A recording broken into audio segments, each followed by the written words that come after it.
Let's go back in time for a moment. It's 2017, and I just sent the most terrifying message of my entire life to a psychologist. It was a message of pain. It was a message that crammed roughly 15 years of my experience of uncontrolled OCD into a single brief summary, and it was a message above all for help.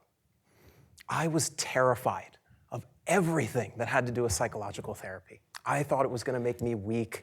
I thought that I would be viewed as less of a person. I just also thought it might change my personality in the long run. Yet so much of that terror was quashed when I got an initial response from the psychologist. It was this response that contained something unexpected. It began with a brief statement where the psychologist actually described how they had once lived with OCD, had learned how to manage it, and now guide others in learning how to manage theirs. It conveyed an understanding of what OCD could have taken from me on some level and what it could stand to take from me. In those brief moments, I felt a true connection to a provider, a true ounce of hope that I could be understood by someone on a level far greater than just textbook factual level, that I could be understood on a deep emotional level.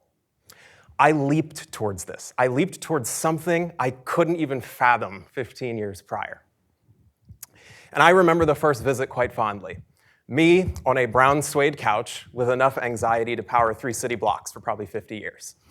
So it was quite a first visit. But what I remember more so than anything was the provider who was listening to me and the level of empathy that I felt from them as they connected to me through shared experience, through their lived experience, and just overall their perspective. Now, when I say this, it wasn't always overt. Most often it was subtle connections, kind of the understanding that the other person knows what you're talking about, something that only someone else who had dealt with OCD could truly appreciate.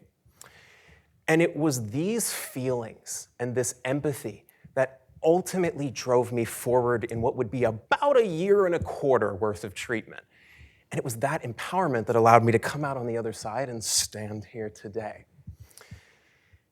This experience, my experience, is one of many others that I've had the privilege of getting to see, especially now that I am on clinical rotations, that underlies a fundamental duality that exists in medicine. That is the duality of transparent empathy balanced against professional opacity. Transparent empathy meaning simply a provider who accepts everything about themselves and uses their own unique perspectives in order to foster greater connection with patients, other colleagues, whoever it may be. Professional opacity, of course, being the natural boundaries that do need to exist in order to protect us as well as patients. My psychologist walked a fine line between this duality in order to empower me in my treatment. And now I have had the opportunity to do similar to what he had done for me with others, mainly on the clinical rotations in the last few months. So let's talk a little bit about a particular case I had recently on OB-GYN. OB triage, for those who are currently on rotations or have been in the medical environment, OB triage is a very stressful place. Individuals are coming in with a lot of anxiety, and I remember this one case in particular. She came in and I could feel the wall of anxiety immediately hit right as I walked in. And I always like to say that anxiety has different flavors, different spices, and I actually understood hers a little bit similar because she had kind of the laughing type where she was consistently laughing her way through what was clearly something very distressing. And instead of walking into that room and trying to just quickly get through the anxiety so that I could get the history and physical I needed to go present to a resident or anything like that, or trying to kind of brush it aside, I did as we would call, we vibed with it. And essentially we moved along with it and we kind of connected through just conversation built in throughout that physical history and physical exam. And I'll never forget the following day when I went to see her, she actually threw her arms in the air in her bed and was like, "It's you." Anybody who is a med student knows that when we go and see you, the sun does not exist. There's not a lick of light that comes in. Nobody's usually excited to see us in the morning. So it was an incredible experience getting to see that connection.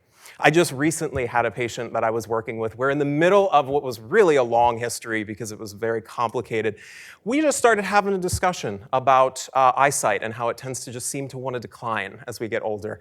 And then we just started talking about how there was so many alarms and so much noise going on around us that it felt like we were having to like sonar hone into each other, even though we were directly in front of one another. And those subtle experiences allowed me to connect with these patients, even through just simple mundane things or previous experiences, and see the direct impact it had. And it isn't just me.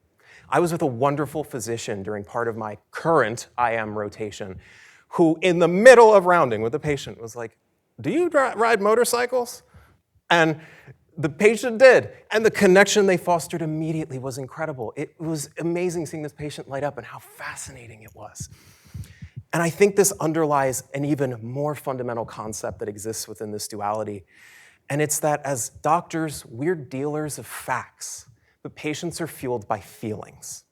Feelings are a backbone to treatment outcomes because our facts are translated into feelings in the patient.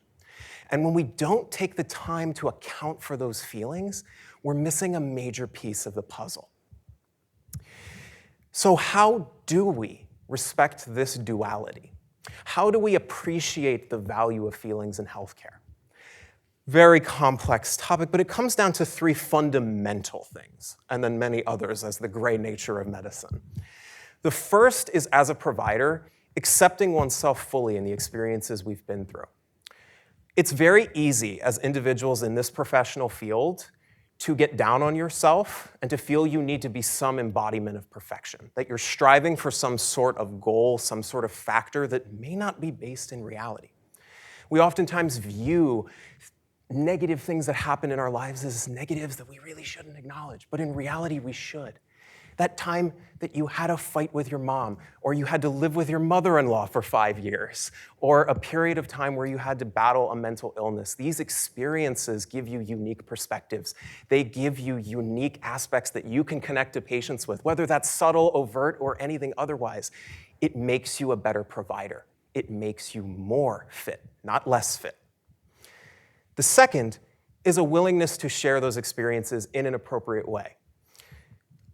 Connecting with patients with experience through your experiences can be very powerful when, of course, the patient is leading it. And it's an opportunity that you think will benefit the treatment outcomes in the long run and bring them further along. Which is why it's important to mention the third point is that this is a balance.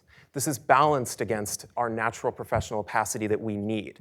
If I have a patient who connecting would not be appropriate, or they just want to be heard and they just want to be listened to, then that's what we do. Right? Because the patient is what matters. They're leading this discussion, and we never want to create a situation ever where we're dealing with a provider-dominated environment, because that's what we had in the older days. So, one of the major factors that we always want to consider with this is that it's all about feeling, it's about empathy, and this duality is kind of just the existence of that together. So, when we consider all these variables and we consider this duality and how much feelings matter in healthcare, it is my hope that as we continue to move forward, particularly the medical cohort that I am a part of, that we can continue to provide an unparalleled level of empathetic care to patients. But particularly, I want to see us become more accepting of ourselves in the healthcare setting as the flawed heroes we are. Not the perfect heroes we aspire to be, but the flawed heroes. Because in that sense, we can provide more real empathetic care to our patients, and we can keep that empathy going for years to come. It has been an absolute pleasure getting to present before all of you. Thank you.